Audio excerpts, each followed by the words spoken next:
Hello प्यारे बच्चों, welcome back to the another discussion of test 3 of T20। Topic है work energy power, rotational circular motion and centre of mass. तो बच्चों, I hope कि आपने अच्छा परफॉर्म किया होगा इस टेस्ट में। क्वेश्चंस बिल्कुल कॉन्सेप्ट बेस्ड थे, कैलकुलेशन तो रहेगी न्यूमेरिकल्स में, बाकी इसमें कोई ऐसा बहुत ज़्यादा डिफिकल्ट लेवल नहीं था। लेट्स सी, जो भी आपके क्वेश्चंस नहीं हुए या जहां आपको दिक्कत आई आप सोल्यूशन देखें। फिर भी कोई डाउट होता है तो आप मुझसे डायरेक्ट पूछ सकते हैं कोचिंग सेंटर पे आकर के, ठीक है। आइए देखते हैं, स्टार्ट करते हैं क्वेश्चन नंबर 1 से। देखिए बच्चों, a boy whose mass is 51 kg climbs up with constant speed a vertical rope 6 metre long in 10 second. How much does the boy perform? How much work does the boy perform? And what will be the power output of the boy during the climb? दो चीज पूछी हैं, work done और power. तो बच्चों, against gravity work होता है mgh, और अगर आप वर्क अपॉन टाइम यानी रेट ऑफ वर्क डन या रेट ऑफ एनर्जी डिसिपेशन निकालेंगे तो मिल जाती है पावर।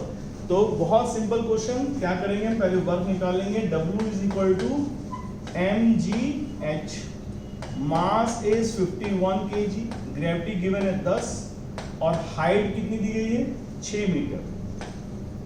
जब इसको मल्टीप्लाई करेंगे 306 और एक और तो 3060 joule is the work done. तो ये ऑप्शन किसमें दिया हुआ है? केवल एक ही ऑप्शन दिया हुआ है इसमें। तो पावर निकालने की जरूरत ही नहीं है। अगर मान लो पावर निकालनी भी पड़ जाए तो कोई बहुत बड़ा रिजल्ट डिफरेंस नहीं आ रहा है।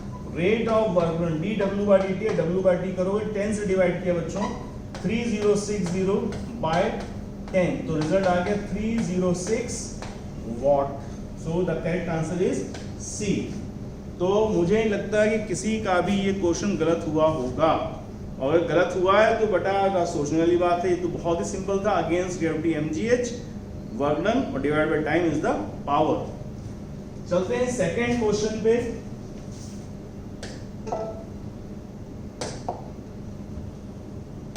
A bullet when fired at a target has its velocity decreased by 50% after penetrating 30 centimeter into it. Then the additional thickness it will penetrate before coming to rest. तो पहले इसका हम एक फॉर्मेट दिमाग में रख लें कि हो क्या रहा है कि एक बुलेट पहले एक ब्लॉक के अंदर जा रही है, तो क्योंकि ब्लॉक इसको एक रिटार्डिंग फोर्स ऑफर करता जाएगा, तो इसकी जो वेलोसिटी u थी वो थोड़ी देर बाद u/2 हो गई और फिर फाइनली ये 0 हो गई। फाइनल वेलोसिटी क्या हो गई? 0। तो यहां से यहां तक जाने में डिस्टेंस कितना कवर किया बच्चों? 30 centimetre. Now he is asking कि ये और कितना डिस्टेंस कवर करेगा जब ये फाइनल रुक जाए। तो लगातार उसी ब्लॉक के अंदर चल रही है, उसी टारगेट के अंदर चल रही है, तो लगातार इसके ऊपर रिटार्डेशन लग रहा है कंटिन्यूअसली, यानी जो रिटार्डेशन है वो कांस्टेंट है। तो अगर रिटार्डेशन कांस्टेंट है बच्चों, तो जाहिर सी बात रिटार्डिंग फोर्स भी कांस्टेंट है, ठीक है। तो हमने यहाँ पे समझा हुआ है, क्लास में पढ़ा है कि वर्क डन बराबर change in kinetic energy concept लगाएंगे, यानी वर्क एनर्जी थ्योरम लगाएंगे, तो हमारी कैलकुलेशन बहुत इजी हो जाएगी, ठीक। क्या करते, कहता थ्योरम वर्क डन यानी कि नेगेटिव वर्क क्यों लिया गया? क्योंकि Fs cos थीटा बच्चों, Fs cos थीटा हमारा वर्क है, थीटा 180 डिग्री, उसका माइनस साइन आ गया। पहले वाले डिस्प्लेसमेंट को हमने x1 ले लिया, दूसरे वाले को हमने x2 ले लिया, और x2 में बताना है चेंज इन काइनेटिक एनर्जी। तो half m final velocity minus half m initial, यानी ये हो गया चेंज इन काइनेटिक एनर्जी। दोबारा फिर क्या होगा? सेम फोर्स लग रहा है x2, तो फाइनल काइनेटिक क्या हो जाएगी बच्चों? 0। चेंज का मतलब क्या लिखना है बार बार? Final minus initial. तो फाइनल काइनेटिक यहाँ पे क्या हो गई? 0। इनिशियल क्या थी? जो इतने पार्ट का फाइनल है वो इतने पार्ट का क्या है? इनिशियल। तो half m v square. Now you can see, अगर इसका रेशियो कर दें तो f और f कट जाएगा। क्या रिजल्ट आएगा यहाँ पर रेशियो में? x1 by x2, half m cut जाएगा, माइनस साइन नीचे रह जाएगा, v square minus u square upon minus v square. Half m ratio में कैंसिल हो गया। अब v क्या है बच्चों? तो v हमको मालूम है u का आधा हो चुका है, यानी v इज व्हाट? इस वेलोसिटी का हाफ। 50% का मतलब क्या होता है? वेलोसिटी डिक्रीज बाय 50%, यानी जो u थी अब जो हो चुकी है v/2 हो चुकी है, करेक्ट। तो यहाँ आपने लिखा, अगर आप समझ जाए कैलकुलेशन ना करनी पड़े, u²/2 का स्क्वायर u²/4 माइनस u², नीचे क्या बचेगा फिर से u²/4, ऊपर लिखा है u² लिख देते हैं कैलकुलेशन, x1/x2 u²/4 माइनस 1, ऊपर नीचे क्या लिखा है u² माइनस u²/4। तो आप देख पा रहे हैं ऊपर लिखा है 1/4 माइनस 1, नीचे लिखा है -1/4, u² कॉमन कट गया तो 1/4 माइनस 1 बचेगा बच्चों 3/4, नीचे बचेगा -1/4, तो ये कैंसिल हो गया, माइनस प्लस हो गया। तो रेशियो क्या है बच्चों डिस्प्लेसमेंट्स का, x1/x2 is equal to 3, x1/x2 3 और माइनस माइनस क्या हो गया प्लस, 4 कैंसिल हो गया, तो ये लिखा जा रहा है 3। What is x2? तो x2 आ जाएगा बच्चों x1/3, x1/3। तो x1 कितना था, x1 तो 30/3 कितना रहेगा 10 सेंटीमीटर, करेक्ट आंसर। ठीक है, तो ये था सॉल्व करने के हिसाब से, मतलब आपको समझाने के हिसाब से। वैसे हम क्या करते, हमने शॉर्ट तरीका तुमको बताया है कि देखो बच्चों F कांस्टेंट रहता है, हाफ एम यानी बॉडी का मास कांस्टेंट रहता है। आप सिंपली क्या करते, instead of doing all this things आप क्या करते, आप सीधा ऐसे लिखते कि x proportional to final velocity square minus initial velocity square, x dash proportional to 0 minus ये velocity का स्क्वायर। क्यों? क्योंकि फाइनल तो रुक गई वो, और आप फिर कहते x dash by x is equal to कितना minus v square by v square minus u square. आपको मालूम v जो u/2 है उसका स्क्वायर किया तो ऊपर लिखा है -1/4, नीचे लिखा हुआ 1/4 माइनस 1 तो क्या बचेगा -3/4। ऐसा करने से आपको रिजल्ट आ जाता है 1/3, तो x डैश आता है कितना बच्चों x/3, x कितना 30/3 कितना आ गया 10। तो थोड़ा फास्ट हो जाता, ये हम लोग क्लासेस में सब सीख चुके हैं, बहुत सारे और तरीके बता रखे, लेकिन बिकॉज ऑफ प्रॉपर सोल्यूशन तो उसका पूरा लिख के दिखाना जाता है कि भाई समझ में आया कि भाई सोल्यूशन समझ में आया, करेक्ट। चलते हैं फिर क्वेश्चन नंबर 3।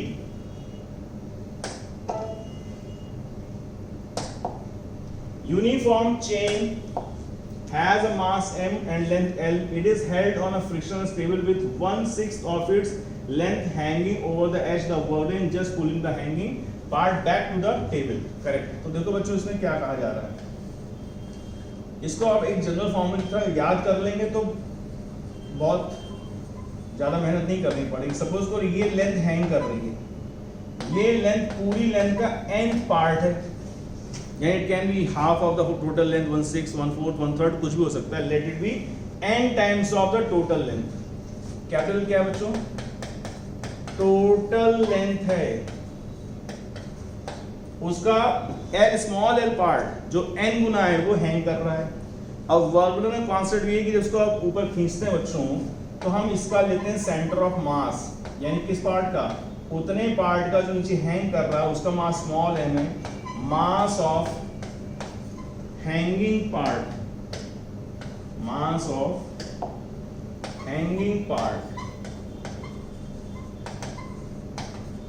वो स्मॉल m, वो इसके सेंटर ऑफ मास यानी इसके बिल्कुल आधे पे लेते हैं, कितने पे l/2 पर।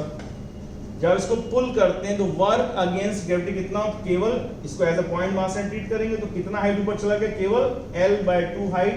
तो वर्क डन हो जाता बच्चों mgh, h के अगेंस्ट ग्रेविटी l/2। ठीक, अब ये मास कौन सा मास है, इस हैंगिंग पार्ट का मास है। तो आपको मालूम बच्चों कि चेन है या रोप है या रॉड है, जहां पे मास लंबाई फैला होता है वो मास लेंथ के डायरेक्टली प्रोपोर्शनल होता है। मोर लेंथ मोर मास, लेस लेंथ लेस मास, यानी कि अगर टोटल मास प्रोपोर्शनल टोटल लंबाई, छोटा सा मास प्रोपोर्शनल छोटी सी लंबाई, इनका रेशियो कर दो, कांस्टेंट कट जाएगा। रिजल्ट लिख सकते हैं आप क्या, capital M by small m is equal to capital L by small l। तो व्हाट इज स्मॉल m, तो स्मॉल m को लिखेंगे हम capital M small l by capital M। ये आ गया हमारी स्मॉल m की वैल्यू, इनको सबको रिप्लेस कर दें। स्मॉल m क्या लिखेंगे हम, स्मॉल m लिखेंगे capital M small l by capital L into G into small l। तो वर्क डन बन गया बच्चों capital M G small L square by capital L.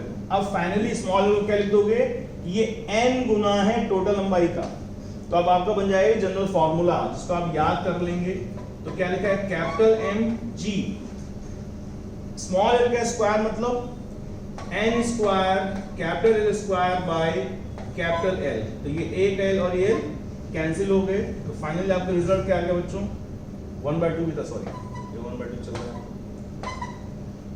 ये 1/2 चल रहा है लगातार रह गया था। तो कितना आ गया, वर्डन का फॉर्मूला आ गया, वर्डन आ गया आपके पास capital M G N square L by 2, यानी इसको आप याद कर लें कि ऐसे हैंगिंग पार्ट वाले क्वेश्चंस में वर्डन का फॉर्मूला आप रट लें, समझा दिया उसका रट नहीं रह गया है, M G N square L by 2 यानी half M G L N square, इसको अलग से हाईलाइट करके लिख देंगे अभी थोड़ी देर में।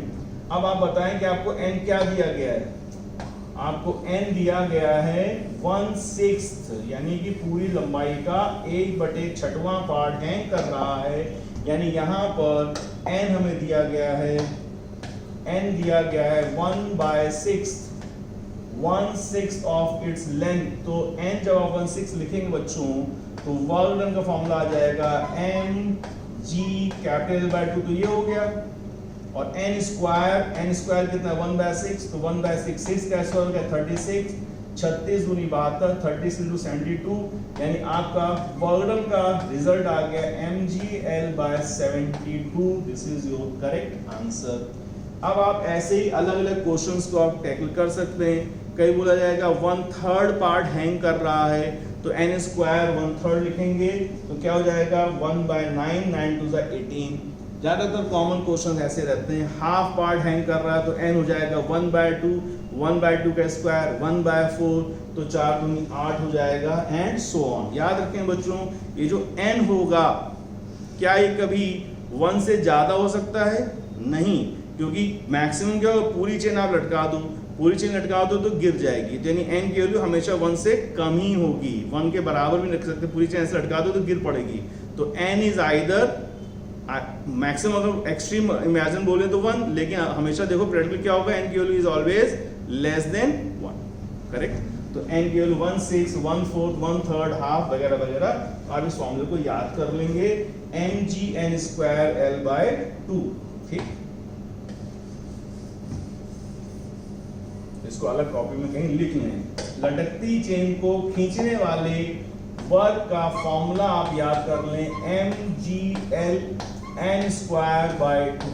लटकती चेन के खींचने वाले वर्क का फॉर्मूला याद कर लें, mgl स्क्वायर बाय 2। अरे भाई mgh तो होता ही है, साथ में n स्क्वायर बाय 2 और ऐड कर लो, n square by 2 into mgh, ऐसा हटा के लिख दो, ठीक। कॉमन क्वेश्चन है, आता रहता है, इसलिए इंपॉर्टेंट बन जाता है। क्वेश्चन नंबर 4 पे चलते हैं बच्चों।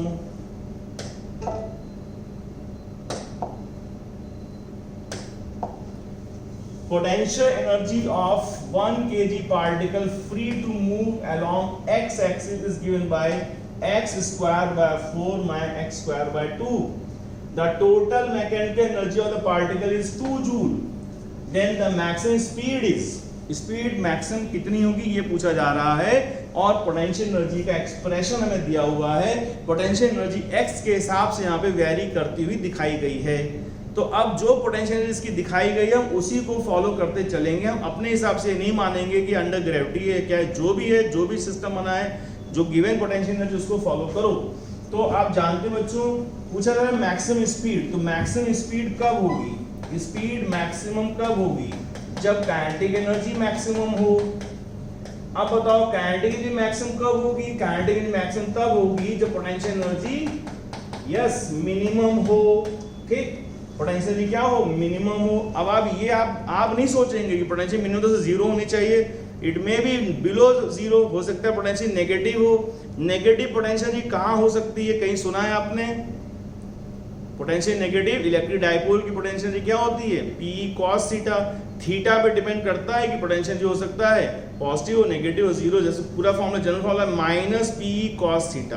अब आपका थीटा है 120 डिग्री तो आ जाएगा प्लस P/2, लेकिन थीटा अगर 60 डिग्री तो आ जाएगा माइनस पी बाय 2 और 180 डिग्री है तो क्या हो जाएगा प्लस पी, और 0 डिग्री है तो माइनस पी, यानी पोटेंशियल एनर्जी 0 से भी कम हो सकती है। डिपेंड करता है कि कौन से सिस्टम में, किस फील्ड में कौन सा मास या कौन सी चीज रखी गई है, क्योंकि रखी होगी, क्योंकि पोटेंशियल एनर्जी हमेशा कब होती है, ड्यू टू द स्टैटिक यानी पोजीशन ऑफ द बॉडी के कारण जो एनर्जी होती है उसे कहते हैं potential energy.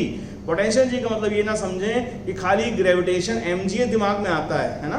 Potential energy can be gravitation potential energy, can be elastic potential energy, half K X square हम सुनते हैं स्प्रिंग में। It can be electrostatic potential energy, दो चार्जेस के बीच में k q1 q2 by r। It can be gravitational potential minus G N two by R, बहुत सारी पोटेंशियल एनर्जी हो सकती हैं। It can be magnetostatic potential energy, example half L I square जो इंडक्टर में होती है।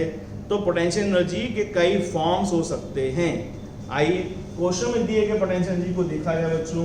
U is equal to X square by 4 max square by 2। तो मैक्सिमम स्पीड तब होगी जब काइनेटिक एनर्जी मैक्सिमम होगी, काइनेटिक मैक्सिमम तब होगी जब पोटेंशियल एनर्जी मिनिमम होगी।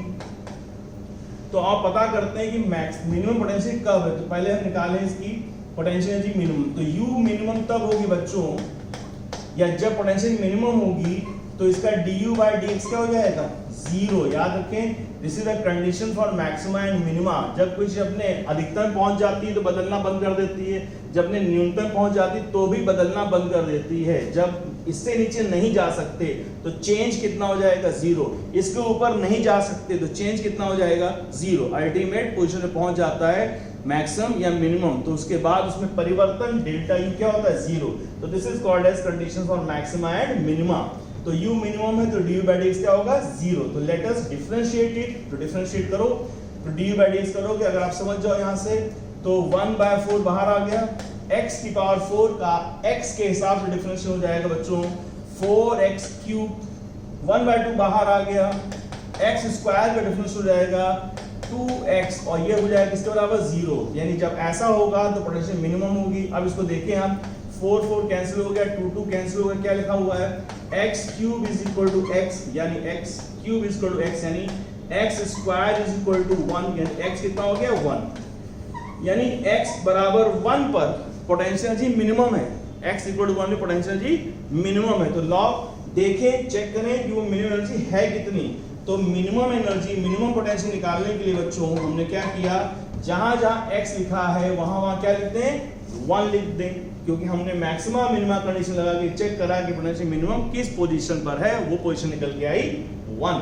तो पुट करो यहाँ पर, क्या आएगा बोलो, 1 का स्क्वायर, 1 का क्यूब, 1 का 4 1 ही रहती है, तो 1/4 माइनस 1/2 सॉल्व करेंगे, -1/4 joule is the minimum potential energy. अब जब हमें मिनिमम पोटेंशियल मिल गई तो मैक्सिमम काइनेटिक एनर्जी मिल जाएगी। कैसे, हमें मालूम है बच्चों, kinetic energy plus potential energy का सम होता है टोटल एनर्जी, और हमें यहाँ पे टोटल मैकेनिकल बोले जाए या केवल टोटल बोले जाए, एक ही बात है, वो दी गई है 2 जूल। तो मैक्सिमम काइनेटिक जब आपने लिखी तो यहाँ लिखेंगे मिनिमम पोटेंशियल एनर्जी, और इन दोनों का सम क्या आएगा, 2 जूल के बराबर। मिनिमम एनर्जी कितनी निकाली, -1/4, तो मैक्सिमम काइनेटिक कैलकुलेट हो जाएगी। अब maximum kinetic energy plus minus आ जाएगा 1/4 इज इक्वल टू 2। अब 1/4 उधर ले जाओ, जुड़ जाएगा, तो क्या आएगा बच्चों, मैक्सिमम काइनेटिक एनर्जी इज 2 + 1/4 यानी 9/4। यानी ये क्या है, ये हमारी maximum kinetic energy. Now maximum kinetic energy आपके पास है तो आप मैक्सिमम स्पीड बड़े आराम से बता सकते हैं। तो मैक्सिमम काइनेटिक एनर्जी बच्चों कितनी आई, 9/4। तो क्या लिखेंगे, ½ mv, मैक्स का स्क्वायर है 9/4, मास कितना है 1 kg, ठीक है, 2 2s are 4, 1 into v max का स्क्वायर इज इक्वल टू 9/2। तो v max कितना है बच्चों, अंडर रूट लगा देंगे, अगर समझ गए हो तो थोड़ा कैलकुलेशन बचा लो, नहीं तो हम कर तो देंगे। क्या आएगा, v max आएगा बच्चों 9 का अंडर रूट 3 हो जाएगा, और 2 का रूट 2 का रूट रहेगा, यानी 3/√2। 3/√2 कौन सा ऑप्शन बच्चों, पहला option. This is the maximum velocity. अब इसमें आपने गड़बड़ क्या करी होगी वो भी सुन लो। इसमें ज्यादातर बच्चे गड़बड़ कर देते हैं कि उनको लगता है कि पोटेंशियल मिनिमम कर दो, जीरो मान लेते हैं। तो पोटेंशियल जीरो आप अपने मन से एज्यूम नहीं करेंगे, आप पहले चेक करेंगे पोटेंशियल क्या है, क्योंकि पोटेंशियल जीरो भी हो सकती है, उससे कम भी हो सकती है, डिपेंड करता है कौन सा सिस्टम दिया हुआ है। Moving on to the next question, question number 5। I hope ये बात समझ में आ गई होगी। अच्छा क्वेश्चन है, कॉमन क्वेश्चन है किताबों का, इंपॉर्टेंट भी है। क्वेश्चन नंबर 5 पे चलते हैं बच्चों। क्या कह रहा है? A block slides down inclined plane of slope theta. Inclined plane का slope है theta. With a constant velocity v. It is then projected up the plane with an initial speed u, velocity u, the distance up to which it will rise before coming to rest. ठीक है? तो अब सोचने वाली बात ये बच्चों कि ये इंक्लाइंड प्लेन हमें ये तो बताया नहीं गया है कि ये रफ है या स्मूथ है ना? ये रफ है या स्मूथ तो बताया नहीं गया, यहाँ फ्रिक्शन है कि नहीं तो बताया नहीं गया। क्या कहा गया है? क्वेश्चन ने कहा है कि a block slides down inclined plane of slope theta with constant velocity v। तो देखो यहाँ पे आपको साफ साफ एक हिंट दे दिया गया, क्या? Constant velocity v। नाउ हमें मालूम है कि इसको नीचे कौन खींचता बच्चों? mg sin theta. अगर यहां कोई फ्रिक्शन वगैरह ना हो तो mg sin इसको खींचेगा तो इसके ऊपर लगेगा एक्सेलरेशन, और वो एक्सेलरेशन कितना होगा बच्चों? g sin theta. और अगर किसी बॉडी पे एक्सेलरेशन लगता है तो उसकी स्पीड बढ़ती है, बढ़ती ही बढ़ती है। तो अगर ये g sin थीटा से चलता तो इसकी वेलोसिटी कांस्टेंट नहीं रहती, यानी कि यहाँ पे केवल g sin थीटा नहीं लग रहा, इसका मतलब ये एक रफ सरफेस है, स्मूथ नहीं है, क्योंकि अगर केवल एक्सेलरेशन होता तो velocity can not be constant. But question कह रहा है कि कांस्टेंट है, तो आप अपने आप समझ गए या नहीं समझे तो हमने समझाया आपको कि वेलोसिटी अगर कांस्टेंट है तो इसका मतलब हुआ नेट फोर्स जीरो है। वेलोसिटी कांस्टेंट मतलब नेट फोर्स जीरो है, और नेट फोर्स जीरो का मतलब हुआ कि जितना फोर्स नीचे लग रहा है उतना ही फोर्स ऊपर लग रहा है। ऊपर कितना है? Kinetic friction. ठीक है? Moving body with constant velocity, it means net force is zero. Static body, it means the body net force is zero. तो net force zero कहते हैं equilibrium condition. net force zero क्या कहते हैं बच्चों? equilibrium condition। तो अगर कोई तुमसे कहता है equilibrium का मतलब होता है कि बॉडी रेस्ट पर है, नहीं, इक्विलिब्रियम मतलब होता है बॉडी रेस्ट पे भी हो सकती है और मोशन में भी हो सकती है। जैसे इस बात का स्टेटमेंट सुनो, a body at rest must be in equilibrium. Yes, true. Second, a body in equilibrium must be at rest. False. Body in motion may be in equilibrium. True. Body in motion is always in equilibrium. False. Body in equilibrium must be in motion. False. तो अगर बात समझ में आए, true false फिर से pause करके पीछे के सुनना क्या क्या बोला। कहने का मतलब है इक्विलिब्रियम शब्द का मतलब होता है नेट फोर्स जीरो, और नेट फोर्स जीरो में आपका a अगर जीरो है और a जीरो की दो कंडीशन, या तो वेलोसिटी है ही नहीं यानी स्टैटिक है, या वेलोसिटी है तो कैसी है? कांस्टेंट है। और वेलोसिटी कांस्टेंट है तो बॉडी क्या चल कर रही है? कांस्टेंट वेलोसिटी चल रही है। तो चलती बॉडी वेलोसिटी कांस्टेंट तो कहते हैं उसको डायनामिक इक्विलिब्रियम, और रुकी बॉडी है वेलोसिटी जीरो है इक्विलिब्रियम में, उसे कहते हैं स्टैटिक इक्विलिब्रियम। तो इक्विलिब्रियम के दो टाइप, डायनामिक एंड स्टैटिक। तो ये जो बॉडी हमें दी गई है ये किस इक्विलिब्रियम में दी गई बच्चों? ये दी गई हमें डायनामिक इक्विलिब्रियम में। Yes, it has constant velocity. जैसे एक स्फीयर को अगर हम किसी विस्कस लिक्विड में ड्रॉप करते थे तो वो स्फीयर चलता है थोड़ी देर बाद एक टर्मिनल वेलोसिटी से, और वो टर्मिनल वेलोसिटी भी क्या होती है? कांस्टेंट। तब हम कहते हैं कि उस विस्कस लिक्विड में उस स्फीयर ने क्या अचीव कर लिया? उस स्फीयर ने अचीव कर लिया डायनामिक इक्विलिब्रियम, यानी a body moving with terminal velocity. याद रखो बच्चों एक टर्म और, टर्मिनल वेलोसिटी शब्द अगर हमने बोल दिया या क्वेश्चन में कह दिया तो आप मान लीजिए कि वेलोसिटी कांस्टेंट है। या मान लीजिए कि अगर टर्मिनल वेलोसिटी अचीव कर ली किसी बॉडी ने तो वहां पे नेट फोर्स 0 है, या टर्मिनल वेलोसिटी अगर कोई चीज चल रही है तो वहां पे डायनेमिक इक्विलिब्रियम अचीव हो चुका है, क्योंकि एक शब्द में कई चीजों की मीनिंग अपने आप मान लिए जाते हैं, क्योंकि कोई समझता है कि आपको बात पता है कि टर्मिनल वेलोसिटी अचीव करने का मतलब क्या हुआ कि बॉडी की वेलोसिटी कांस्टेंट हो गई है। तो आई होप इतनी बातों से आपको एक सार संक्षेप समझ में आया होगा। Equilibrium means net force 0 and equilibrium means कि body may be at rest और body may be in motion. If it is moving it is dynamic equilibrium, if it is at rest it is static equilibrium. तो equilibrium के दो type, फिर आगे electrostatic में आपको बताएंगे, इनके भी तीन टाइप बनाए गए हैं कि स्टेबल इक्विलिब्रियम, अनस्टेबल इक्विलिब्रियम और न्यूट्रल। वो आगे की बात है, थोड़ा नेक्स्ट वाले में बात करेंगे, है ना। तो आगे बढ़ते हैं इसमें। तो अब ये कैसे चल रहा है, कांस्टेंट वेलोसिटी से। अगर ये वेलोसिटी कांस्टेंट दी गई इसका मतलब ये दोनों फोर्स इक्वल एंड अपोजिट है, यानी Fk का मैग्नीट्यूड और mg sin थीटा का मैग्नीट्यूड इक्वल है। ठीक, तो कई बार बच्चों, ये छोटी सी बात है लेकिन बता दें, कई बार बच्चों को लगता है कि सर अगर ये इक्वल अपोजिट है तो रुका रहेगा, ये बड़ी फीलिंग आती है बच्चों को, सर दो फोर्स बराबर है। बात सही है, अगर दो फोर्स बराबर लग रहे हैं तो रुका रहेगा, है ना। यस, रुका रहेगा बिल्कुल, लेकिन अगर हम इसी में कोई एक्सटर्नल वेलोसिटी दे दें तो अब क्या होगा, ये चलता ही चला जाएगा। एग्जाम्पल सुन लो, जैसे हम साइकिल चला रहे हैं और साइकिल में हम पैडलिंग कर रहे हैं और हमारी साइकिल की स्पीड ना तो बढ़ रही है ना घट रही है। इसका मतलब ये हुआ कि जब हम साइकिल चलाते समय जो फोर्स लगा रहे हैं और जो साइकिल का रोलिंग फ्रिक्शन है, हमारे फोर्स से दोनों की वैल्यू अगर कंपेयर करें, अगर हमारा फोर्स पैडलिंग से जो पैदा हो रहा है, अगर हमारा फोर्स फ्रिक्शन से ज़्यादा होगा तो हमारी साइकिल एक्सेलरेट करेगी, और अगर हमारा फोर्स फ्रिक्शन से कम होगा तो साइकिल रिटार्ड करेगी। और इस समय साइकिल कांस्टेंट वेलोसिटी चल रही है। इसका क्या मतलब निकला, यस, इसका मतलब निकला कि जो हमने फोर्स प्रोड्यूस किया और जो फ्रिक्शन लग रहा है दोनों की वैल्यू इक्वल एंड अपोजिट है, एंड द बॉडी हमें दिख रही है कैसी है, मोशन में है।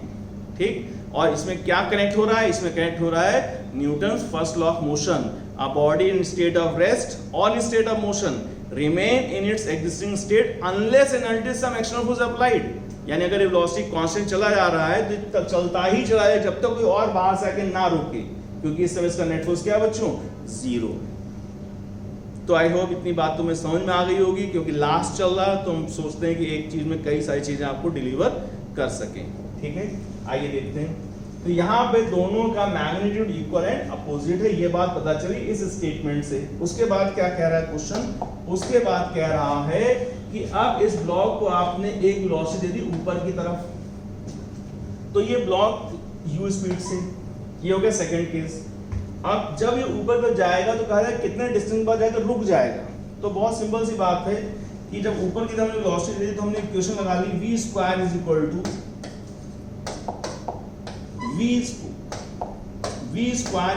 To u square plus 2as, हमें s बताना है।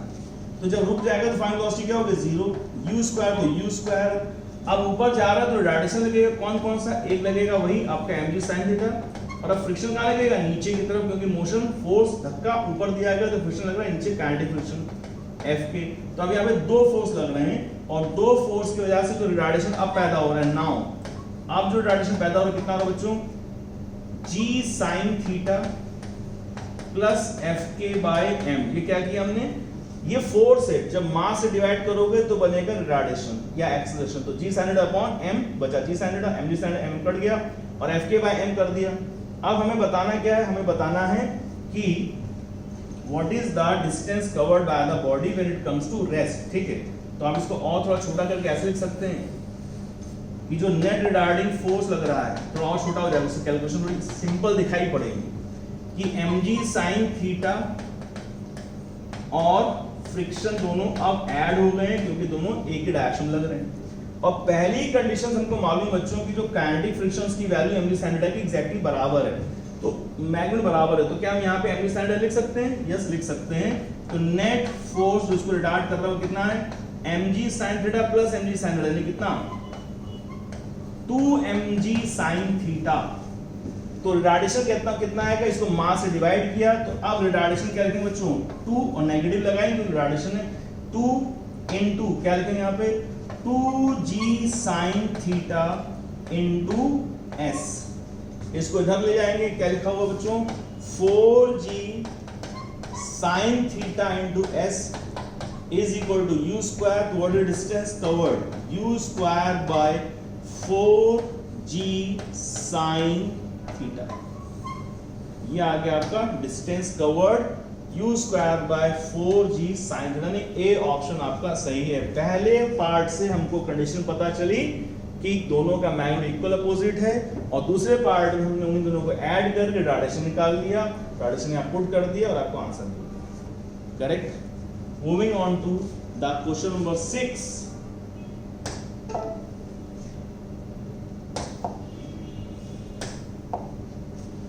The potential energy of a particle of mass 5 kg in moving in the xy plane is given by minus 7x plus 24y joule.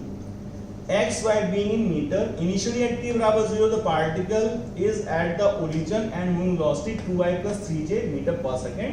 The magnitude of force on the particle and acceleration, दो चीज बतानी है बच्चों, force और acceleration। ठीक है, clear. तो देखो ध्यान समझो, हमने यहाँ पे थोड़ा दिमाग लगाने की कोशिश करी, लेकिन वो हमसे आगे चल रहा है। देखो अगर फोर्स 35 न्यूटन होगा तो एक्सेलरेशन कितना होगा 35 फोर्स डिवाइडेड बाय 5 कितना आएगा 7। तो देखो ये दोनों चीजें मैच कर रही हैं, लेकिन हम फिर आगे फंस गए। अगर फोर्स 25 होगा तो एक्सेलरेशन कितना होगा 5, ये भी मैच कर रहा है। अगर फोर्स 30 होगा तो एक्सेल कितना होगा 6, ये भी मैच कर रहा है। तो मैं तुक्का नहीं लगा सकते। अगर ऐसा होता या 3508 लिखा होता या 2504 लिखा होता और केवल ये लिखा होता तो हम इसको टिक कर देते, लेकिन फिर भी हमें ये देखना पड़ता है कि नन ऑफ दीज भी है। तो यहाँ पे गैस वर्क नहीं चल पा रहा, तो थोड़ी मेहनत करनी पड़ जाएगी। ठीक है, एक थोड़ा आइडिया तुमको बता देते हैं कि कभी कभी ऑप्शन देख करके भी हम कुछ जुगाड़ लगाने की कोशिश कर सकते हैं, लेकिन नहीं लग पाया। चलते वापस कैलकुलेशन पर। तो क्या करेंगे, देखो ध्यान से देखो, हमें मालूम है कि फोर्स क्या होता है बच्चों, negative energy gradient. This is the definition of force in a conservative field. ठीक है, जैसे कि ग्रेविटेशनल फील्ड है तो मूविंग बॉडीज को हम नॉर्मली ग्रेविटेशनल फील्ड में इमेजिन कर लेते हैं। तो अगर हम इसको डिफरेंशिएट करें तो हमें मिलेगा fx। तो जब x के टर्म्स में डिफरेंशिएट करो तो इसको कांस्टेंट रीड कर देते हैं, तो कितना जाएगा -7, और x के हिसाब से डिफरेंस हो जाएगा 1, यानी x एक्सिस पे फोर्स लग रहा है 7 न्यूटन। y भी करें तो 24 बाहर आ गया, y हो जाएगा y, तो यानी 24 न्यूटन। यानी नेट फोर्स अब तुम्हें दिख रहा है कि एक फोर्स x पे और एक फोर्स y पे बच्चों, तो नेट फोर्स क्या होगा इन दोनों का रिजल्टेंट। तो रिजल्टेंट आएगा बच्चों √fx² प्लस fy²। fx कितना है 24 यहां से मिला का स्क्वायर प्लस 7 का स्क्वायर। ठीक, तो ये आ जाएगा 49 और ये 576, जोड़ेंगे तो कितना आ जाएगा ये 625। अब इसका आपने रूट किया बच्चों तो रिजल्ट कितना आ गया, नेट फोर्स आ गया आपका 25 न्यूटन। बस काम खत्म हो गया, ये रहा 25, और a निकालोगे तो a तो मिल ही जाएगा, फोर्स अपॉन मास 25/5, 5 आ ही रहा है। तो मेन बात है क्या, फोर्स आपको निकालना था। ठीक है, तो आपने वेलोसिटी का कोई यूज नहीं था, वो अननेसेसरी डाटा था यहाँ पे। ठीक, चलते हैं क्वेश्चन नंबर 7 की तरफ।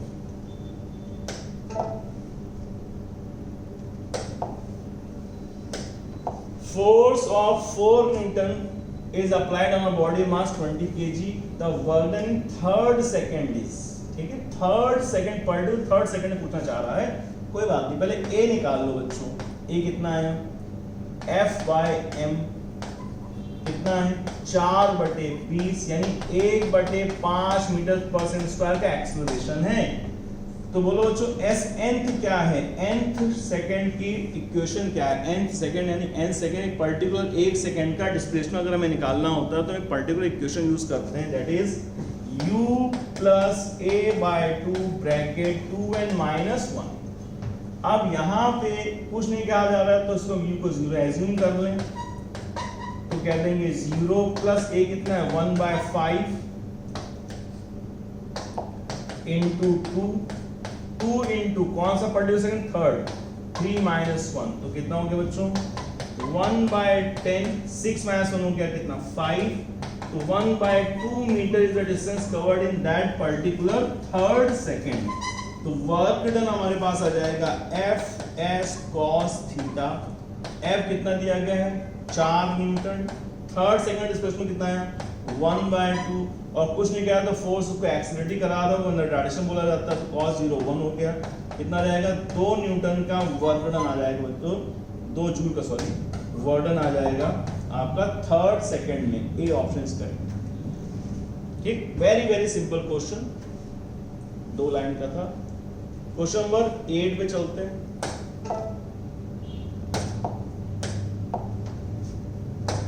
Two bodies of mass 10 kg, 2 kg are moving velocities 2i7j plus vk minus 10, क्या निकालना है velocity of the center of mass। तो very simple direct formula based question. अब आपको तो फॉर्मूला नहीं याद आ रहा बच्चों तब तो आप नहीं कर पाएंगे, फंस जाएंगे। क्या था formula, simple m1 v1 plus m2 v2 upon m1 plus m2। Mass vary clear, 10 और 2 10 और 2 हो गया 12। ठीक, अब वैल्यू पुट करते जाओ, कैलकुलेशन का ध्यान रखना, कैलकुलेशन बहुत सिंपल वाली है, मल्टीप्लिकेशन और जोड़ना घटाना है। तो 10 bracket 2i minus 7j plus 3k cap plus m2 2 bracket minus 10i plus 35j minus 3k cap divided by 10 और 2 12। ठीक, अब एक चीज देखो, अगर हम थोड़ा सा इसको छोटा कर पाए, छोटा कर लें, क्या हम 2 कॉमन निकाल सकते हैं यहाँ से, 2 कॉमन निकालने से 12 थोड़ा हल्का हो जाएगा। तो 2 कॉमन निकाला तो ये बचा 6, यहाँ बचा 5, और यहाँ कुछ नहीं है, 2 तो निकल गया, तो क्या बचा यहाँ पे 5। तो क्या है बोलो बच्चों, सेंटर ऑफ मास की वेलोसिटी, समझ लो 2 कॉमन निकाला तो 2 और 6 बचेगा, यहाँ पे खाली 2 बचेगा, यहाँ पे कुछ नहीं बचेगा। ठीक, अब हम मल्टीप्लाई कर रहे हैं यहाँ से 2 के हिसाब से, तो 2 दूनी 4 हो गया, 4i cap minus 14j cap 6k cap, इधर बचा minus 10i cap plus 35j cap. अरे 2 कॉमन निकाला 5 बचेगा, सॉरी 2 कॉमन निकाला ना, 5 कॉमन नहीं निकाला, तो बचेगा यहाँ पे 5 और यहाँ कुछ नहीं बचेगा, तो 5 टू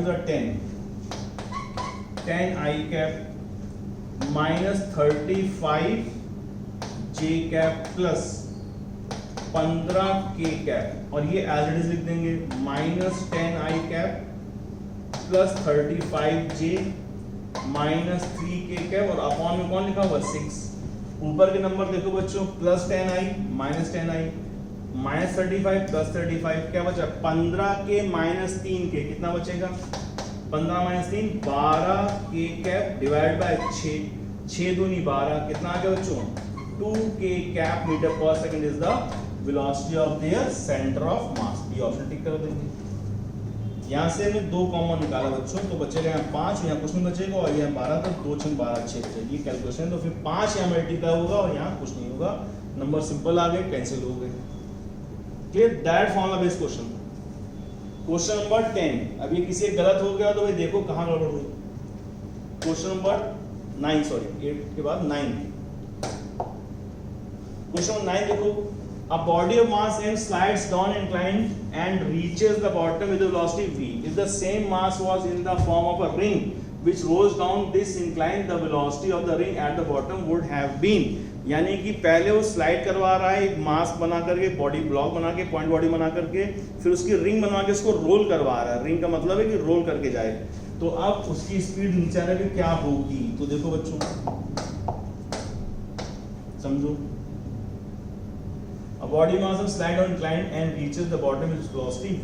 तो नीचे आने पे वेलोसिटी अगर v है स्लाइडिंग में,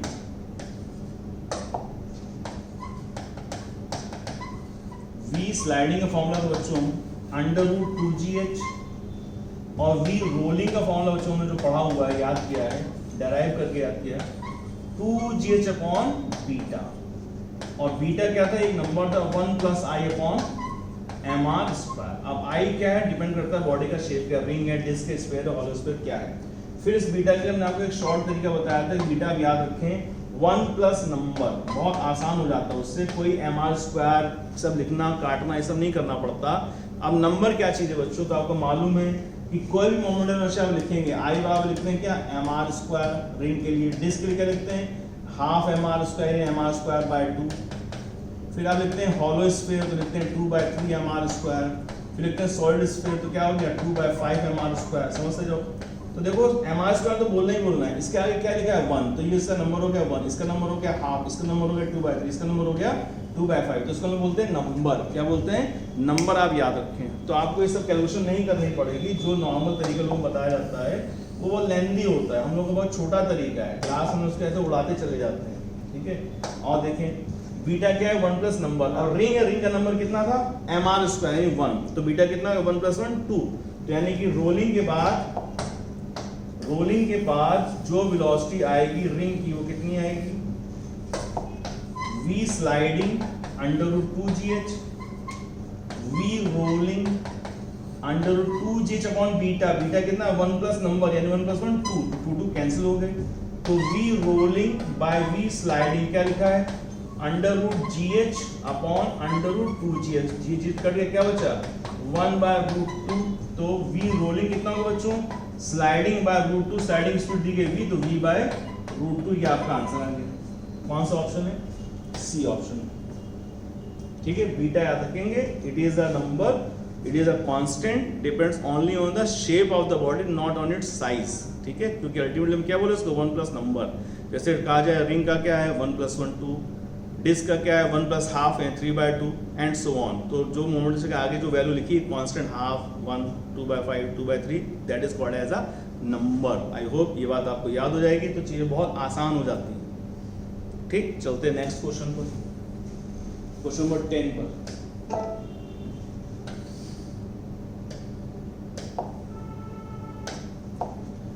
A light string is wound several times around a spool. A spool is a solid cylinder of mass capital M and radius r. The free end of the string is attached to a fixed point and the spool is held so that the part of the string not contact with it as a vertical. If the spool is let go, the acceleration is. तो देखो बच्चों बहुत common question है किताबों का।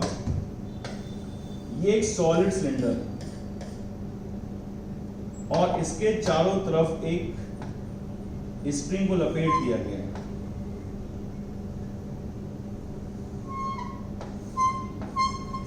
और इस पे एक मास टांग दिया गया है कैपिटल M, ठीक। Around the spool, mass M and radius r. The free end of the string attached to a fixed point of the spool is held so that the part of the string is not contact with it. ठीक है। अब solid cylinder है, उसका मास है capital M, solid cylinder मास है capital M. The free end of the string at a fixed point and the spool is held so that the part of the string is not contact with it. अच्छा, ये vice versa दिया गया, sorry.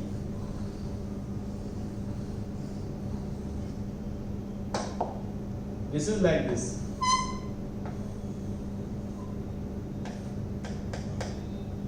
ये solid cylinder है, this is spool, यानी आपके धागे की एक रील आपके एक से आपके पास है, बाकी रील ऐसे हमने छोड़ दी, तो क्या होगा खुलता चला जाएगा।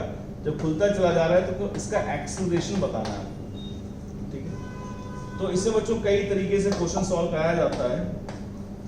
नॉर्मली एक ही तरीका है जो बुक्स का है। देखिए ये mg लग रहा है, ये t लग रहा है, तो पहले इक्वेशन बनाएंगे mg - t = m × a।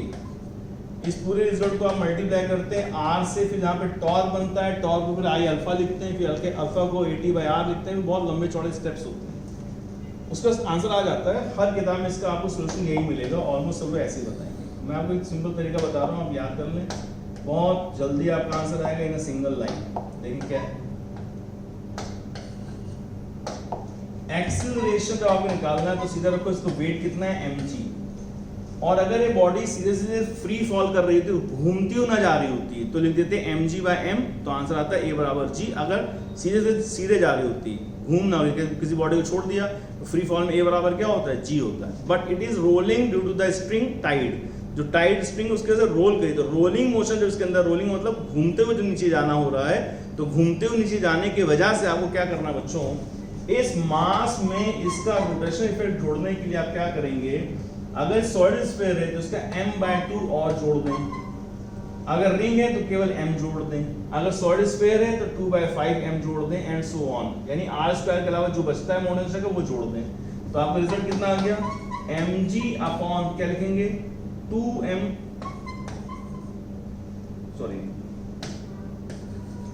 Plus that लिख दे, कितना जाएगा 3m/2, एक बार 1.5 हो गया, m और m कैंसिल हो, क्या हो गया 2g/3, ठीक है, m कट जाएगा। तो ये एक्सप्रेशन आपका डायरेक्ट आ गया, करना चाहे आप कर सकते हैं, ऐसी इक्वेशन बनती है mg - t = m × a, फिर पूरे को आप r से मल्टीप्लाई करते हैं तो बन जाता है mgr - tr बराबर mar, ठीक है। और फिर आप कहते हैं देखो फोर्स और परपेंडिकुलर क्या होता है, टॉर्क होता है, फिर आप लिखते हैं mgr - टॉर्क बराबर mar, फिर आप टॉर्क लिखते हैं i अल्फा, तो बन जाता है mgr - i अल्फा = mar, ठीक है।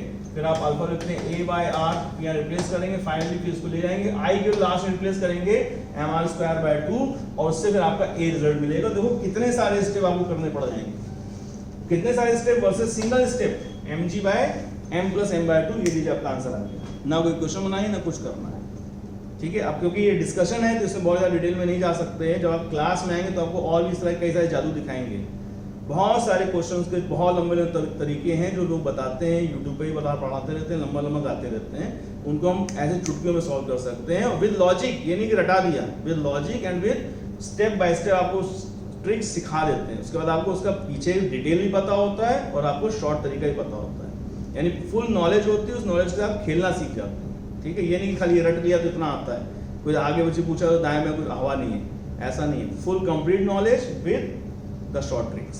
आप कभी क्लास में आएंगे तो आपको बहुत अच्छे से पता चलेगा। चलते हैं आगे बढ़ते हैं क्वेश्चन नंबर 11 पे।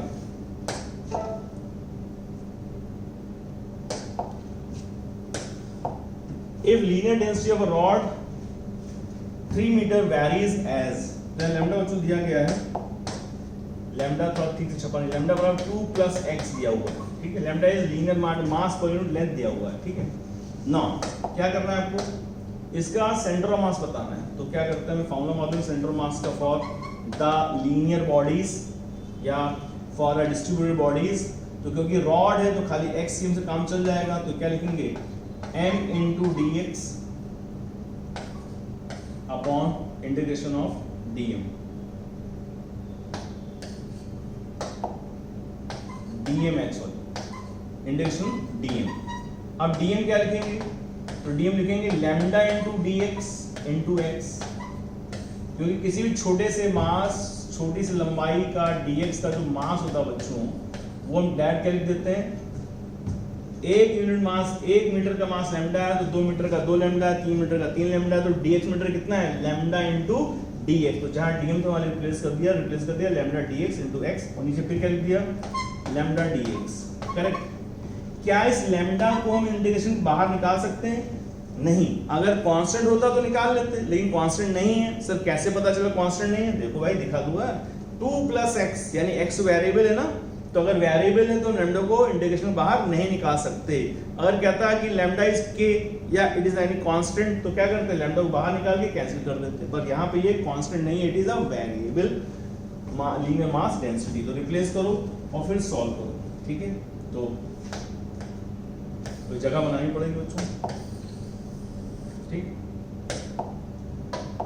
तो अब लैम्डा रिप्लेस किया तो xcm आएगा कितना, लैम्डा लिख दिया हमने 2 + x × dx अपॉन में क्या लिखेंगे, सिर्फ 2 + x × dx, अंदर मल्टीप्लाई करें 2x dx plus x² dx, नीचे 2dx प्लस x dx। यहाँ इंटीग्रेशन लगाओ ना लगाओ, शॉर्ट तरीके में कर लो, कौन सा मैं मैथ्स के स्टेप दिखाने, तो x² dx x × x² हो जाएगा ना, और यहाँ x नहीं है तो खाली बचेगा 2dx plus x D x indicate कर लेते हैं। तो टोटल लंबाई कितनी थी बच्चों उसको 3 मीटर। तो हमारा इंटीग्रेशन कहां से कहां हुआ लिमिट 0 to 3 ठीक है। इंटीग्रेट कर लें डायरेक्ट, क्या लिखा है 2x dx, तो 2 बाहर आ गया और x हो जाएगा x square by 2 plus x cube by 3 limit 0 to 3। नीचे बचा 2 dx, तो क्या बचेगा 2x प्लस x dx से क्या बचेगा बच्चों x square by 2 limit 0 to 3। अभी 2 यहाँ कैंसिल हो गए। ऊपर क्या लिखा हुआ है 3 स्क्वायर एंड 9 प्लस कितना 9 का क्यूब 27 बाय 3 माइनस लोअर लिमिट 0 0 जाने दो उसको divided by 3 to the 6 x 6 3 लिखा 3 to the 6, फिर यहाँ 3 3 9 बाय 2 ठीक 18 बाय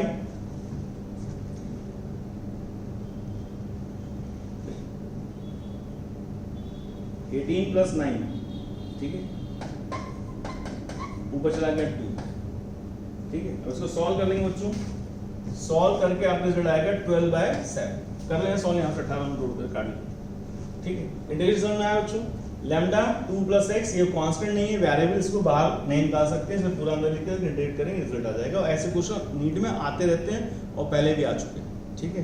तो इंपॉर्टेंट क्वेश्चन, क्वेश्चन नंबर 12 की तरफ चलते हैं।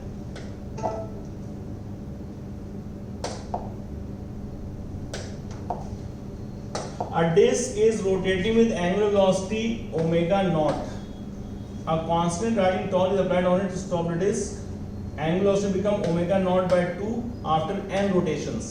How many more rotation will it take before coming to rest? बिल्कुल वही क्वेश्चन जो तुमने स्टार्टिंग में देखा था कि एक ब्लॉक पे कोई बुलेट जा रही है तो आधी स्पीड हो गई, फिर और कितनी देर, तो बिल्कुल वो लीनियर था, ये रोटेशनल पे आ गया। सेम वही कॉन्सेप्ट है, कैसे करेंगे देखिए बच्चों कि जो टॉर्क है वर्क डन टॉर्क होता है टॉर्क डी थीटा, तो वही वर्क डन का कांस्टेंट लगा दो, टॉर्क कांस्टेंट है और थीटा डिस्प्लेसमेंट है और चेन पूरा लिख देते हैं स्टेप।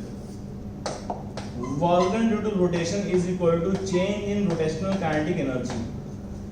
चेंज रोटेशनल काइनेटिक क्या लिखेंगे final kinetic energy minus initial rotational kinetic energy.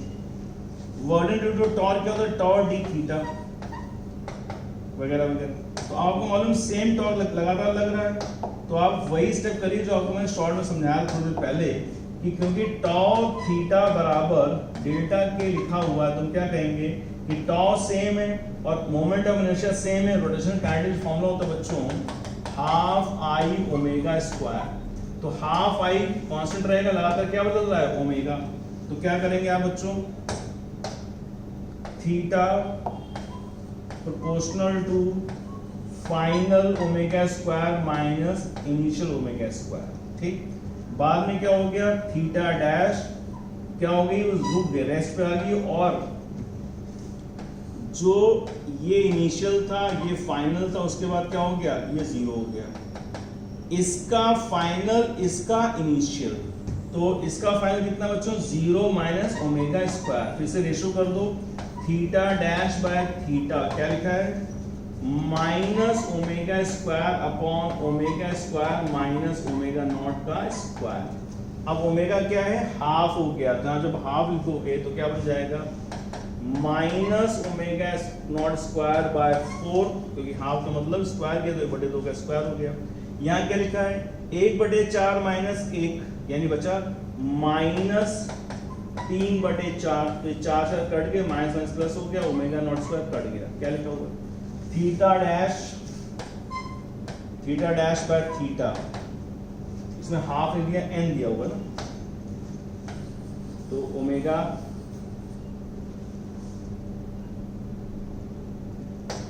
ठीक है नहीं हाफ दिया उसे, तो 1/3 बचेगा। तो बचा थीटा डैश बराबर कितना बचा 1/3, तो थीटा डैश बराबर कितना बच गया थीटा/3। आपको मालूम है थीटा क्या होता है बच्चों 2 पाई n होता है, तो जब इसको थीटा से n से कंपेयर करोगे तो यहाँ लिखा होगा 2 पाई n डैश बराबर 2 पाई n/3, तो 2/2 कट गया, तो क्या बचेगा n डैश बराबर n/3। ये आंसर आ गया ठीक। तो आई होप समझ में आया? बिल्कुल वही स्टेप है, वहां पे लीनियर मोशन था, यहाँ रोटेशनल मोशन है, वहाँ लीनियर काइनेटिक एनर्जी थी, यहाँ पे रोटेशनल काइनेटिक एनर्जी है, हाफ आई ओमेगा स्क्वायर और आई रिमेन सेम। तो सेम स्टेप लगाए रोटेशनल काइनेटिक एनर्जी वाले, तो सब रिजल्ट आ जाएगा n/3। क्लियर बच्चों? आगे बढ़ते हैं क्वेश्चन नंबर 13 पे।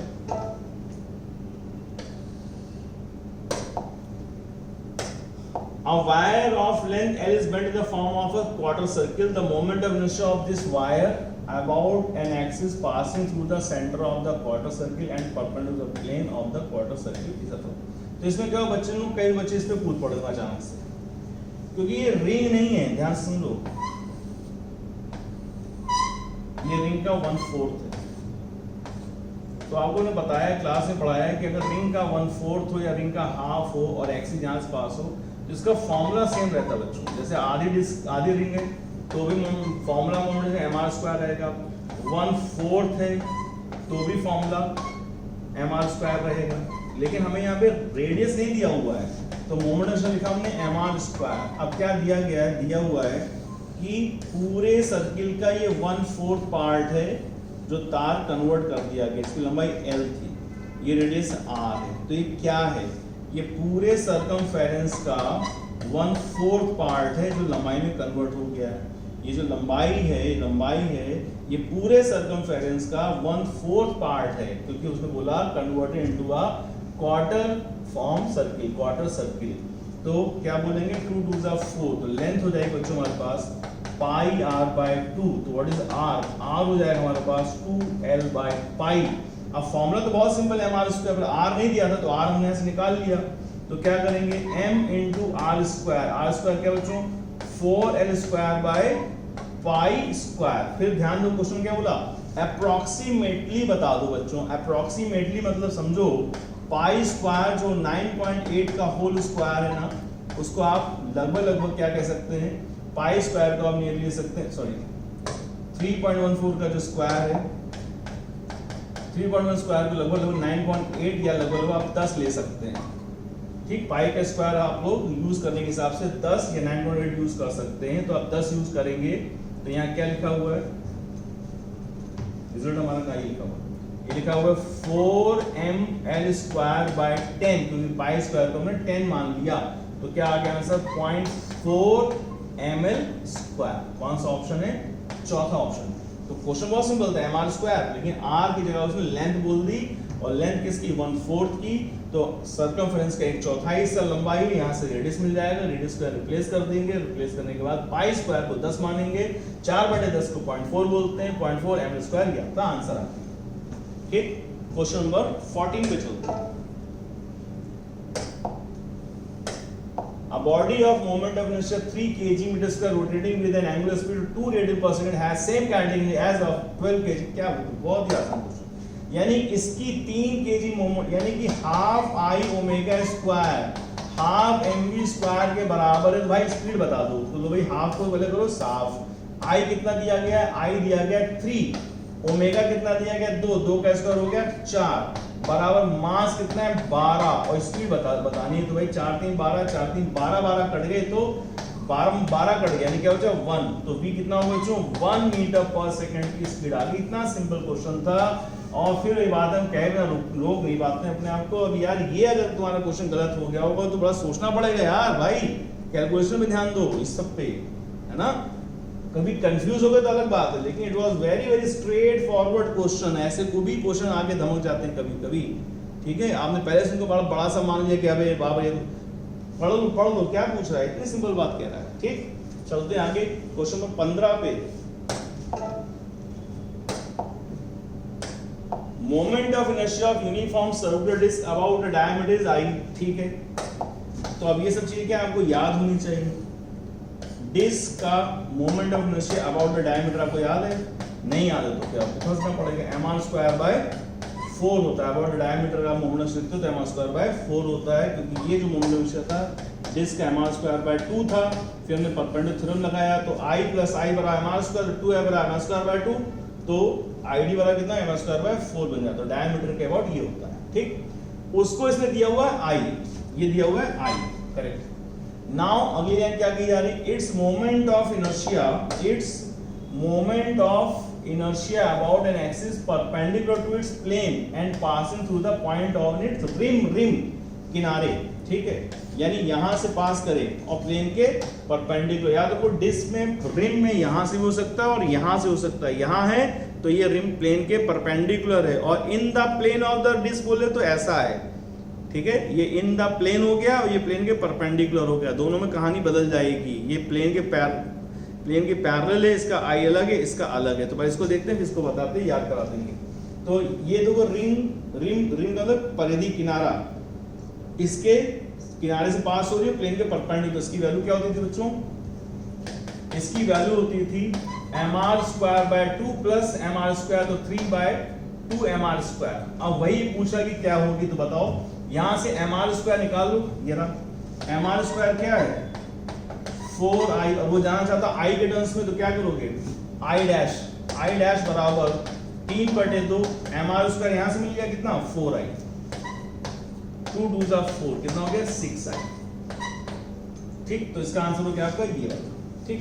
अब इसी में क्या था कि डिस्क के रिम से तो पास कर रहा है, लेकिन पैरेलल टू द प्लेन, यानी पैरेलल टू द प्लेन में रिजल्ट, जैसे यहाँ पे परपेंडिकुलर में 3/2 बताया, अब यहाँ पैरेलल हो जाएगा तो क्या हो जाएगा i डैश बराबर 5/4, अगर याद कर लो अच्छी बात है, नहीं तो ऐसे ये mr²/4 प्लस mr² जोड़ दिया तो क्या आएगा 5/4 mr², 5/4 3/2 1/2 1/4, डिस्क के डायमीटर से 1/4, डिस्क के सेंटर से mr²/2, पैरेलल है और सॉरी परपेंडिकुलर है प्लेन के तो 3/2, और पैरेलल है तो 5/4, बोलना 5/4 3/2 1/2 1/4 1/4 1/2 3/2 5/4, एक बार फिर से बोले 5/4 3/2 1/2 1/4 1/4 1/2 3/2 5/4 5, समझ गए। क्वेश्चन नंबर 16, क्वेश्चन नंबर 16 देखो, क्वेश्चन 16 में कुछ मिस प्रिंटिंग हो गई है, सही आंसर नहीं छपा इसका,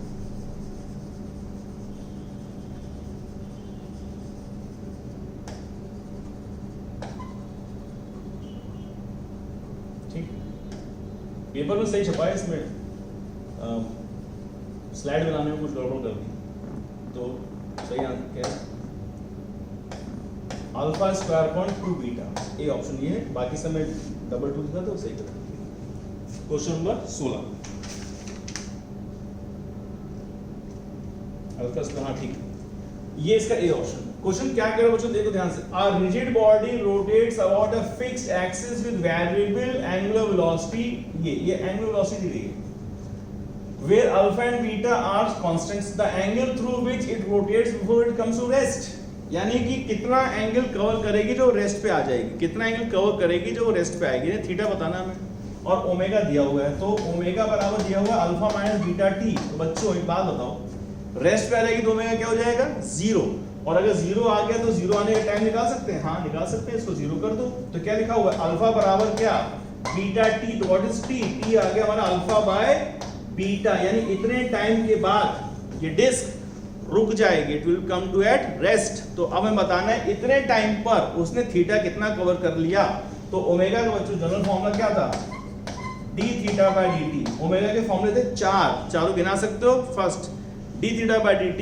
दूसरा v बाय r, तीसरा 2 बाय कैपिटल टी, तीसरा चौथा 2 पाई स्मॉल n लिख सकते हो, 2 पाई f लिख सकते हो, n बोलो स्मॉल n बोलो या f बोलो, फ्रीक्वेंसी ऑफ रोटेशन है या राउंड पर सेकंड है या साइकिल पर सेकंड है या सर्किल पर सेकंड है, यानी कि फ्रीक्वेंसी ऑफ रोटेशन है स्मॉल n। तो चार फॉर्मूले फिर से d theta by dt, v by r, 2 pi by capital T time period, और चौथा 2 पाई स्मॉल n अलग चीज है, कैपिटल n अलग चीज है, कैपिटल लिखा हुआ है तो बन जाता है थीटा, देखो थीटा होता है 2 पाई कैपिटल n, यहाँ पे कैपिटल होता है नंबर ऑफ सर्कल्स, और मेरा चौथा formula 2 pi small n round पर सेकंड, आरपीएस राउंड पर सेकेंड, रोटेशन पर सेकेंड, रेवोल्यूशन पर सेकेंड, या सीपीएस सर्किल पर सेकेंड, या साइकिल पर सेकेंड, या frequency of rotation. Small and अलग चीज है, ये पर सेकेंड है, और ये सिर्फ और सिर्फ क्या है, नंबर ऑफ रोटेशंस हैं।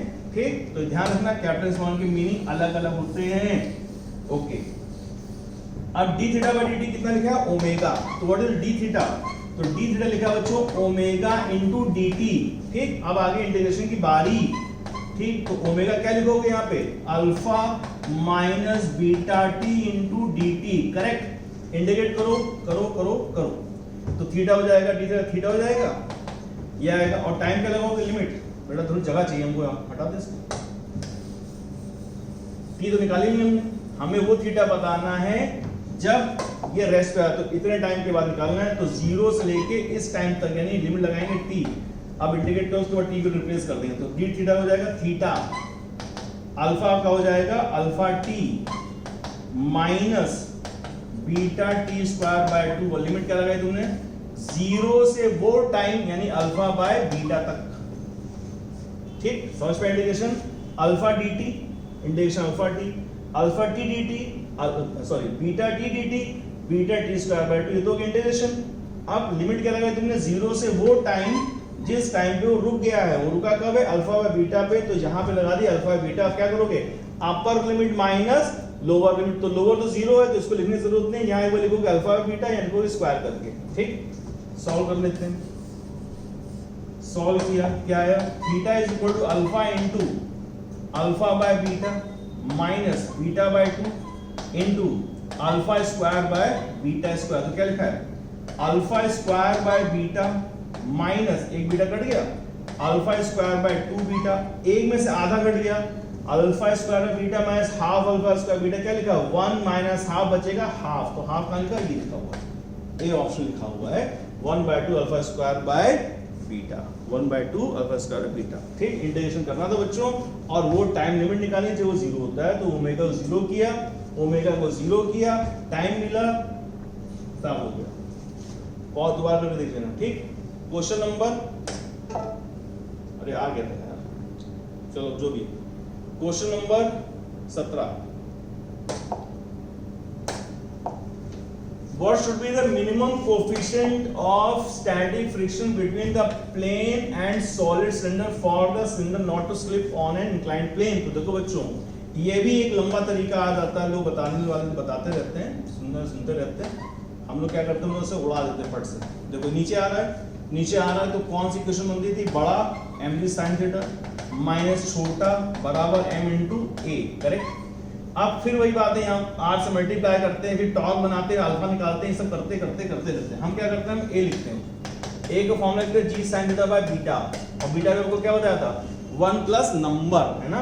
बीटा क्या है, कौन है, बॉडी कौन है, बॉडी बताओ, बॉडी है सॉलिड सिलेंडर, सॉलिड सिलेंडर का नंबर होता है 1/2, तो a बराबर हो गया बच्चों g sin theta upon 1 plus 1/2 बचेगा 3/2, यहाँ रिप्लेस करो, तो mg sin theta minus f बराबर mg sin थीटा बाय 3/2, तो 3 और 2 बचा रहेगा 2mg, इसको इधर ले जाओ, mg sin theta minus 2mg sin theta by 3 बराबर f, तो 1 माइनस 2/3, 1 माइनस 2/3, 1 माइनस 2/3 कितना आएगा, 1/3, यानी mg sin थीटा बाय 3। लेकिन उससे पूछा कोफिशिएंट ऑफ फ्रिक्शन, तो कोई बात नहीं, एक इंक्लाइंड प्लेन में बच्चों फ्रिक्शन का फॉर्मूला क्या होता है, F बराबर म्यू mg cos थीटा होता है, सही है। और ये म्यू mg cos थीटा कितना आया, 1/3 mg sin थीटा, तुम दोनों इक्वेट करो, इक्वेट करने के बाद देखोगे तो 1/3 tan थीटा आ जाएगा, पुट करके दिखा देते हैं। देखो mu mg cos theta is equal to mg sin theta by 3, तो mg mg कैंसिल हो गया, sin बाय cos, तो म्यू का आगे कितना बच्चों 1/3 tan थीटा। लो भाई, ये ए ऑप्शन करेक्ट, ठीक है। 1 मिनट से कम टाइम में कर लो, ये तो इस पे इतना लिखना पड़ता है तो टाइम बढ़ रहा है ना। फॉर्मूला सिखा दिया, अगर याद है, रिकॉलिंग फास्ट है तो बहुत जल्दी कर लोगे, नहीं याद तो फिर रिकॉल, इसलिए रटो, समझो फिर रटो, समझो फिर रटो, समझना भी जरूरी है, उसको याद करना भी जरूरी है। ये कहना बेकार होता है कि हम समझाते हैं रटाते नहीं है, समझो समझो उसको परमानेंट मेमोरी में डाल दो, है ना, वरना पता चला समझा तो बहुत कुछ था और एग्जाम में याद नहीं आया। एग्जाम के बच्चे ओपिनियन देते हैं सर आया तो सारा पढ़ा हुआ था, तो किया क्या सर, याद नहीं आया, तो फायदा क्या हुआ? तो समझो और उसको रट लो, पैक कर लो, दिमाग में जाने ना दो। और लॉन्ग टर्म मेमोरी में रखना है बच्चों। तो लॉन्ग टर्म मेमोरी में क्या होता है कि आपको रिपीटिशन बढ़ाने पड़ते हैं। एक दिन में 10 बार नहीं पढ़ना है, 10 दिन में एक एक बार पढ़ना है। किसी चीज को अगर परमानेंट याद करना है तो एक दिन में 10 बार पढ़ोगे तो नहीं होगी, लेकिन 10 दिन में रोज एक एक बार पढ़ोगे तो परमानेंट मेमोरी चली जाएगी। तो क्या बोला, एक दिन में 10 बार नहीं, 10 दिन में एक एक बार पढ़ लोगे तो याद हो जाएगा। तो जो समस्या है ना कि सब पढ़ते हैं भूल जाते हैं, वो अगर उसको खत्म करना चाहते हो तो एक सिंगल चीज को एक फिक्स टाइम पे रोज पढ़ो, रोज पढ़ो, रोज पढ़ो, रोज पढ़ो, 10-11 दिन पढ़ोगे बिल्कुल फिक्स हो जाएगी। Follow it and you see the results. चलते हैं आगे बढ़ते हैं क्वेश्चन नंबर 18 पे। A particle describes a horizontal circle in a conical funnel whose inner surface is smooth with speed is 0.5. What is the height of the plane of circle from vertex of the funnel? ठीक है, तो देखो बच्चों करने तो लंबा solve करके दिखा देंगे तुम्हें, लेकिन फिर तुम्हें एक बात बताएंगे वो याद कर लेना। ये कॉपी हमने करवाया अभी बच्चों को। देखो कोई बॉडी यहाँ पे इस पे स्मूथ फनल पे से घूम रही है, यानी कि फ्रिक्शन नहीं है। तो अगर ये घूम रही है ऐसे तो रुकी कैसे? तो इसलिए रुकी क्योंकि इस पे सारे फोर्स जो लग रहे हैं वो सारे एक दूसरे को कैंसिल करके बैलेंस कर रहे होंगे। तो कैसे कर रहे हो कैंसिल, ध्यान से देखो। ये लग रहा है इसका वेट mg ग्राउंड के परपेंडिकुलर, ठीक है। ये लग रहा है mv²/r।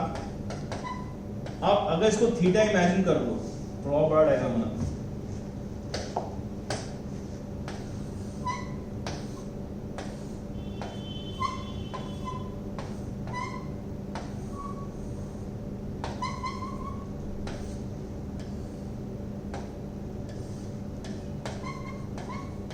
ठीक। अब इसको नीचे कौन, अगर ये थीटा इमेजिन करो, थीटा, इसको नीचे कौन खींच रहा है? तो mg का कंपोनेंट, mg का कंपोनेंट। तो हमने पढ़ा इंक्लाइन प्लेन में ये थीटा है 90 माइनस थीटा, तो थीटा हो जाता है। तो इधर क्या लगेगा mg का cos थीटा, इधर क्या लग रहा है mg sin थीटा, इधर लग रहा है mg cos theta, just like incline plane, बिल्कुल वैसे ही। अब ये mg sin इसको नीचे खींचना चाह रहा है और फ्रिक्शन है नहीं, तो रुका कैसे? तो रुका इस तरह से बच्चों, ये थीटा तो ये भी थीटा है, mv²/r का कंपोनेंट बना लो, mv²/r cos थीटा, और इधर चला जाएगा mv² sin थीटा। क्या उसको छोड़ो। अभी बैलेंस समझ में आ गया कि mg sin थीटा को किसने बैलेंस किया हुआ है? mv² cos थीटा ने। तो अब हमारा रिजल्ट जो बनेगा वो ऐसे बन जाएगा कि एट इक्विलिब्रियम बच्चों, एट इक्विलिब्रियम क्या लिखोगे? mv²/r cos थीटा ने बैलेंस किया है mg sin थीटा को। तो m और m कैंसिल हो गए, क्या बचेगा? v² cos theta by r equal g sin theta. अब वो जानना चाहता हाइट, तो हाइट तुम्हें दिखाई नहीं कहीं पे, तो हाइट बड़े आराम से जाएगी। देखो ध्यान से,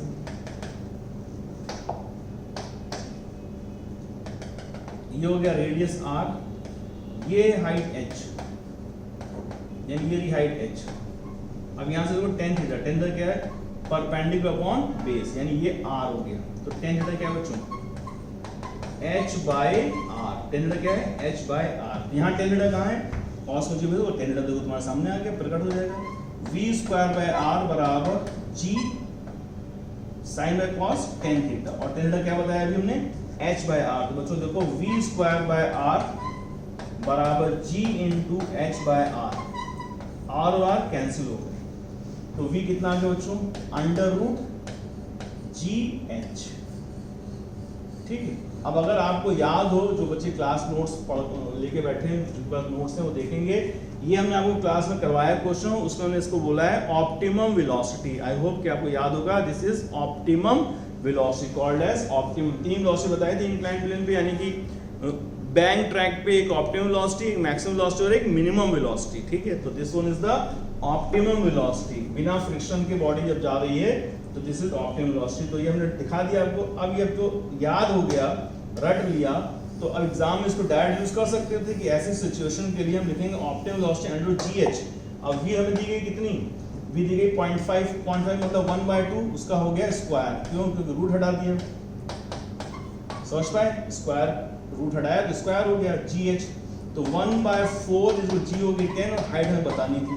तो हाइट कितने है बच्चों? 1/40। ध्यान रखो ये मीटर है, क्योंकि ग्रेविटी हमने की थी मीटर पर सेकंड स्क्वायर में, लेकिन ऑप्शन सेंटीमीटर में दिए गए हैं, तो इसको 100 से मल्टीप्लाई किया हमने तो पता चला 10/4 सेंटीमीटर। 10/4 सेंटीमीटर मतलब होता है 5/2 मतलब 2/5 सेंटीमीटर। तो ये आपका आंसर आ गया डी, 2.5 सेंटीमीटर करेक्ट आंसर। ठीक, चलते क्वेश्चन नंबर 19। ये फॉर्मूला याद कर लेंगे ना। क्वेश्चन नंबर 19 की तरफ, if vector F force if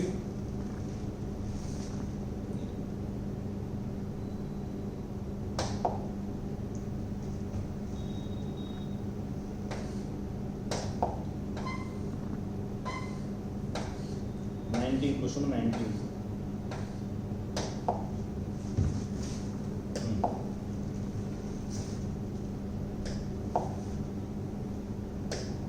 ठीक, if vector f be a force acting on a particle having the position vector r and torque be the torque on this force, तो आपको बताया पोजीशन वेक्टर टॉर्क है। तो बच्चों इसमें आपको इतनी इंफॉर्मेशन आपकी चेक करी जा रही है कि आपको एक रोटेशनल मोशन में टॉर्क, फोर्स, पोजीशन टेंसर की पोजीशंस मालूम है कि नहीं। तो अगर कहा जाए इसमें टॉर्क का डायरेक्शन लगातार बदल रहा है, गोल घूमते हुए पार्टिकल की, तो ऐसे पूछते हैं, गोल घूमते हुए पार्टिकल की एंगुलर वेलोसिटी का डायरेक्शन लगातार बदल रहा है, यस और नो। इस पार्टिकल को जिसको घुमाया जा रहा है इसकी एंगुलर वेलोसिटी का डायरेक्शन लगातार बदल रहा है, यस और नो। अगर आपने आंसर कहा यस तो फिर मैं कहूंगा आपको बहुत पढ़ने की जरूरत है, क्योंकि इसके एंगुलर डायरेक्शन नहीं बदल रहा है। जो बदल रहा है वो है लीनियर वेलोसिटी, वो है टेंजेंशियल वेलोसिटी। एंगुलर वेलोसिटी किनारे परिधि पे नहीं होती है, पेरिफेरी पे नहीं होती, एंगुलर वेलोसिटी होती है यहाँ पर, एक्सिस पर, क्योंकि एंगुलर वेलोसिटी एक एक्सियल वेक्टर है। बहुत से लोगों को ये डिफरेंस नहीं पता होता है कि वेक्टर के टाइप कितने हैं, बस वो ऐसे याद कर लेते हैं, नल वेक्टर होता है, पैरेलल वेक्टर होता है। बेटा वो वेक्टर के line, plane, point of action के हिसाब से उनके नाम हैं, और टाइप से दो होते हैं, पोलर वेक्टर होता है और एक्सियल वेक्टर होता है। जो वेक्टर सीधी रेखा में होते हैं वो पोलर, और जो घूमती बॉडी के लिए सिखाए जाते हैं, समझाए जाते हैं, जो उसके लिए यूज करे जाते हैं वो होते हैं एक्सियल। एक्सियल वेक्टर हमेशा पास करते हैं एक्सिस ऑफ रोटेशन से। तो एंगुलर वेलोसिटी किनारे पे नहीं, किनारे पे आपकी टेंजेंशियल वेलोसिटी, एंगुलर वेलोसिटी यहाँ पर है एक्सिस पर। Angular velocity is an axial vector, torque is an axial vector, angular acceleration axial vector, angular momentum axial vector. ये सारे एक्सियल वेक्टर होते हैं, और सारे एक्सियल वेक्टर अपने नाम से जाहिर है एक्सिस ऑफ रोटेशन से पास करते हैं और प्लेन ऑफ रोटेशन के परपेंडिकुलर होते हैं, प्लेन ऑफ रोटेशन के परपेंडिकुलर होते हैं। अगर क्लॉकवाइज घुमाओगे तो कसेगा, कासे क्लॉकवाइज, कासे कसेगा, कसेगा तो इनवर्ड जाएगा, और एंटी क्लॉकवाइज खुलेगा तो बाहर की तरफ होता है। कोई पेन घुमाने की जरूरत नहीं, कोई ढक्कन घुमाने की जरूरत नहीं। कासे क्लॉकवाइज, कासे कसता है तो इनवर्ड मतलब माइनस के कैप, खुलता है तो बाहर मतलब प्लस के कैप, बात खत्म। यानी अगर हमने ऐसे घुमाया है इसको तो एंटी क्लॉकवाइज खुलेगा, तो ओमेगा ये रहा, टॉर्क ये रहा, एंगुलर एक्सेलरेशन ये रहा, एंगुलर ये रहा, तो ये है टॉर्क इस क्वेश्चन के हिसाब से। टेंजेंशियल फोर्स ये रहा, पोजीशन वेक्टर ये है। अब बताओ पोजीशन वेक्टर और टॉर्क में कितना एंगल है, 90 डिग्री। इनका डॉट प्रोडक्ट 0 आएगा, हाँ आएगा। डॉट प्रोडक्ट क्या होता है, A dot B, A B cos theta, cos 90 0। तो ये बात तो सही लिखी है। दूसरी बात, क्या इस फोर्स और टॉर्क का डॉट प्रोडक्ट 0 आएगा, यस, क्योंकि ये भी क्या है परपेंडिकुलर। तो पहला ऑप्शन हमारा सही है, तो टिक कर देंगे, बाकी चक्कर में क्यों पड़ेंगे। हाँ सही आ रहा है, दोनों का डॉट प्रोडक्ट 0 आ रहा है, आना भी चाहिए, क्योंकि हमें दिखना चाहिए बच्चों, दिखना चाहिए कौन कहां पर होता है। ज्यादा लोगों को दिखता नहीं है कि टॉर्क कहां पर है, एंगुलर वेलोसिटी कहां पर है। ठीक है, आई होप इतनी बात से आपको बात समझ में आई होगी। ठीक है, बाकी लिमिट है अपनी डिस्कशन की, और क्लास में होते तो और डिटेल उसको समझाते हैं। चलिए आगे बढ़िए। एंगुलर वेलोसिटी, ये चारों मेंबर्स एक ही तरह से होते हैं। कहां से पास करते हैं, प्लेन के परपेंडिकुलर। कहां से पास करते हैं, एक्सिस से। एंटी क्लॉकवाइज बाहर, क्लॉकवाइज अंदर, बाहर प्लस के, अंदर माइनस के। ठीक है, क्वेश्चन नंबर 20 पे चलते हैं, आखिरी question. A body of mass m kg is on the top point of a smooth hemisphere of radius r 5 meter. It is released to slide down the surface of the hemisphere. It leaves the surface when velocity is 5 meter per second. ठीक है. At this instant, the angle made by the radius vector of the body with the vertical is. तो ये बहुत common question बच्चों. एक hemisphere से कोई body start करे चलना, स्लाइड करना, तो पूछा जाता है कहाँ पे आके सरफेस को छोड़ देगी. तो बस इतना याद रखना कि जिस पॉइंट पे नॉर्मल रिएक्शन जीरो हो जाता है उसी पॉइंट पे बॉडी सरफेस छोड़ देती है. तो अगर जनरल इक्वेशन बना के तुम्हें दिखाएं, पूरा डायरेक्ट करके समझा दे, देखो ये थीटा है, ये एंगल थीटा है, ठीक है. ये लग रहा है mg, इधर क्या लगेगा, इसका कंपोनेंट mg cos थीटा. इसको नीचे कौन खींचा था बच्चों, mg sin थीटा.